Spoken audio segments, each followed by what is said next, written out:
Hello everyone. Бүгінгі біздің тақырып people and jobs. Адамдар және жұмыстар. Жұмыстар деген бұл жерде біз мамандықтар бойынша заданиялар орындаймыз. 39-шы бет, бірінші жаттығу. Complete and match. Мына жердегі қандай мамандықтар иесі тұрғанын қарап, толықтырып жазу керек сөздерді. Біріншісі vet дегеніміз ол ветеринар, мал дәрігері. Екіншісі firefighter, ол өрт сөндірушісі. Үшіншісі postman, ол почтальон, A болады. Төртіншісі baker, нан пісірушісі, F. Бесіншісі greengrosser, ол бізде көкөніс, жемшеліктер сататын адам, ол B. Алтыншысы доктор, ол бізде дәрігер, C. Екінші тапсырма look, read and write. Суретте не көріп тұрмыз, сол мамандық иесін жазамыз. What do I want to be? A policeman. Полицей қызметкері, иә. Екіншісі what do I want to be? A gardener. Екіншісі бізде бау-бақшаға қарайтын адам, gardener. Look at the pictures, unscramble the letters and write the words. Бұл жерде шатасқан сөздер атауы рет-ретімен орналастырып жазу керек суретке қарап. Біріншісі ол bag деген сөмке. Екіншісі helmet, ол дегеніміз шлем, басқа киетін. Бұл жерде өрт сөндірушінің шлемі. Үшіншісі трактор, оны білеміз. Төртіншісі van дегеніміз осындай почтаның қағаздарын тасымалдайтын фургон немесе кондитерский заттарды тасымалдайтын фургон. Нан, булочка деген сияқты заттар тасымалдайды. Бесіншісі coat дегеніміз сырт киім. Бұл жерде мал дәрігерінің сырт киімі. Алтыншысы uniform, ол дегеніміз униформа.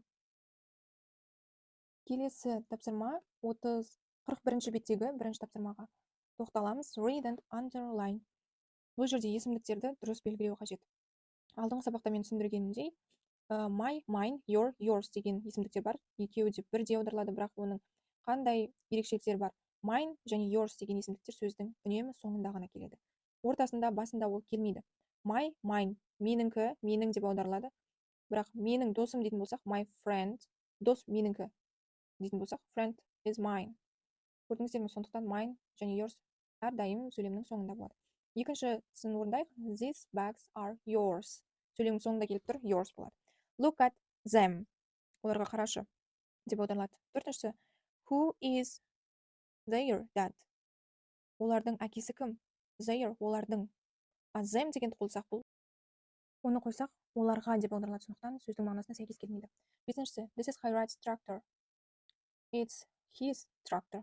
Қайрат ол бізде ер адам, сондықтан his. Алтыншысы, our mother is a vet. Біздің анамыз мал дәрігері.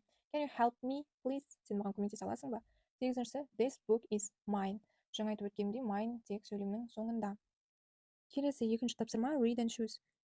Бұл жерде де дұрыс есімдікті таңдау керек. Екіншісіне қарайық. I am Jill and this cat is mine. Үшіншісі, look at our new school bags. Do you like them?